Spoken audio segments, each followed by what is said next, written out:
What's going on, guys? It's Red Bull Tanker, and welcome back to Operation Chromite, Historical Board Gaming's The Korean War. It is turn 12, and it has been this turn has actually been quite a decent excitement. Alright, going over to the calendar real quick. We are in the months of May and June, 1952. Again, it's turn 12. We're only 6 turns away from the end of the game. So, let's get going. All right, North Korea. North Korea had 43 to spend. In Seoul, they bought 4 infantry. And then in Pyongyang, they bought 2 mech, 2 Katyushas, and 2 tanks. And saved 1 IPC. And then for the Chinese, once again, 35. Oh, wait, did they have 35 or did they have more? 1 second. Yeah, China with 35 bought 4 mechs, a Katyusha, 1 tank, and a fighter. The communists did not do any combat this turn. I had thought about possibly doing another attrition attack on Chuncheon, but I decided against that. I don't know. Attrition attacks are interesting.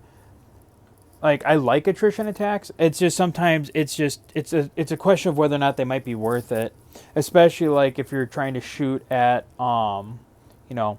units that are of lesser value to you, and then they also, if you miss, they also get a chance to shoot back at you. So you always kind of have that kind of like thought process of like, well, is this going to be worth it? Because if I miss, that means a 3 IPC unit has the chance of killing your regular infantry at 4, or your regular artillery at 4 IPC, or a self-propelled gun at 5 IPC, or if you're really unlucky and say you use a tank to do an attrition attack at a 1 and you miss and that infantry were to hit, well, now this infantry just took out one of your tanks.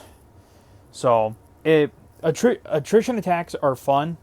They definitely work. It's just a question of how practical or how much of a risk do you want to take with doing an attrition attack.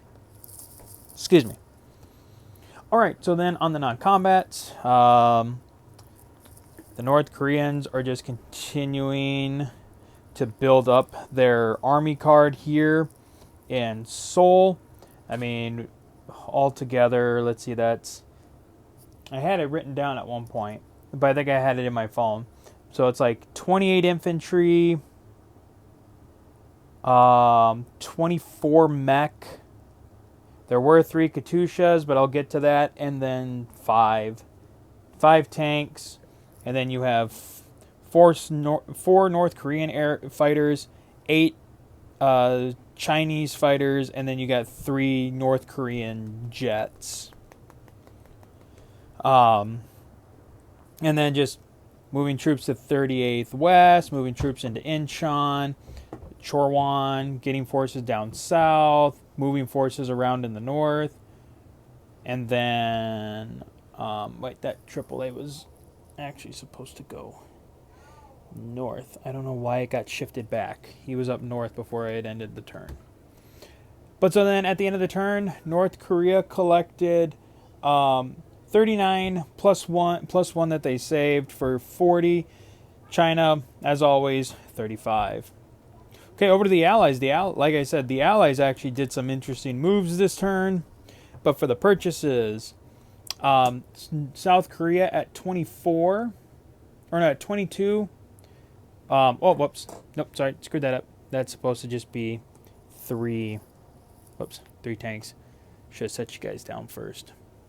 They bought 3 tanks. The U.S. with 50. They did their same purchase as always.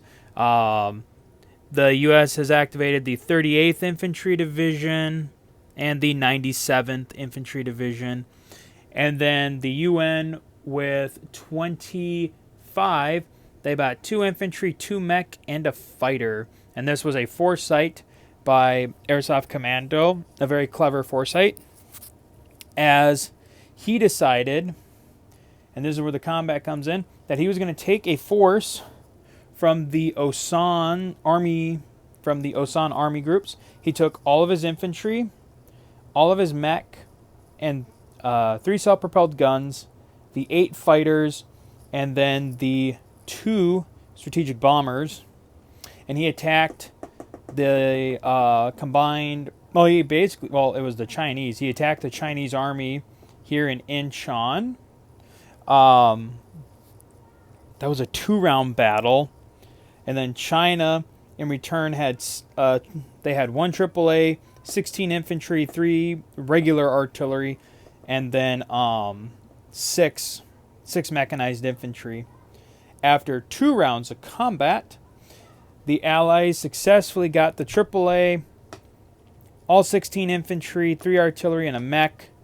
And for the 2 rounds, the Allies did lose a fighter to the AAA. So, like I said, good foresight on Airsoft Commando for making, just as a precaution, buying a fighter in case if he had lost one in the combat here.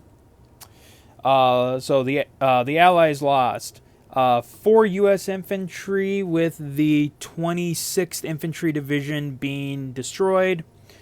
2 UN infantry divisions, or 2 UN infantry regiments were wiped out. The South Koreans lost a division of mechanized infantry. The UN lost 2 regiments of a mechanized infantry.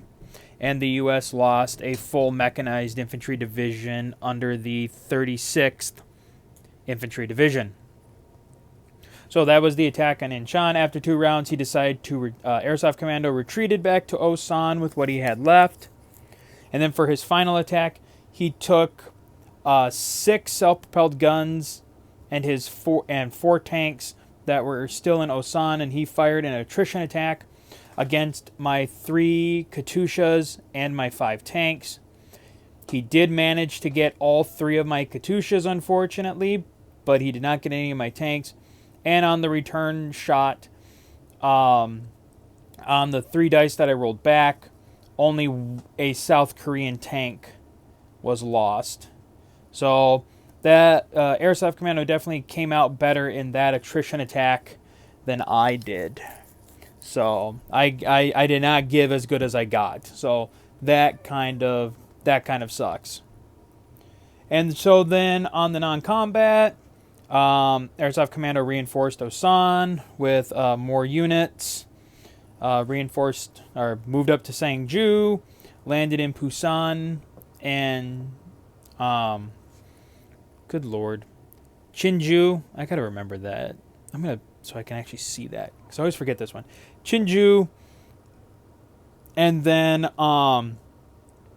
he had initially, so when I said in the last video how he had left a transport up here alone, he decided not to move his fleet at all, so the whole fleet stayed up here for the turn, and then on the non-combat he moved his whole fleet back down to Busan, which obviously, as the North Koreans, definitely gives me pause, because now he's got 5 transports here and enough troops that he could definitely once again make another major amphibious assault somewhere along the coast, which is unfortunately what I'm very nervous about at this point, as we are moving closer to that 18th turn, is him launching amphibious assaults along the coast to try and nab more territories to give him the win at the end of the turn. Though, kind of like with the last playthrough we did, the Allies are not allowed to make amphibious assaults on the final turn. They can on the 17th turn. On the 18th turn, they can't do an amphibious assault on its own. So say like the Allies had forces in Incheon and they were going to attack 38th West on the 18th turn, then you could bring units by sea to support that attack. So on the 18th turn, you can do amphibious assaults, but it has to be in support of a ground assault. It can't just be on its own. It has to have support from other land-based ground units. All right, so then at the end of the turn, the South Koreans collected 22 plus one that they saved for, or no, sorry. South Korea collected 22. They had saved 4, so they end the turn with 26. The U.S. collected 50 as always, and then the UN collected 20 with 1 saved for 21. All right, well, that is going to be it for turn 12. We will be pressing on to turn 13, which is going to cover the 3-month period of July, August, and September of 1952. And yeah, we will see you guys next time for turn 13. So until then, guys, as always, take care.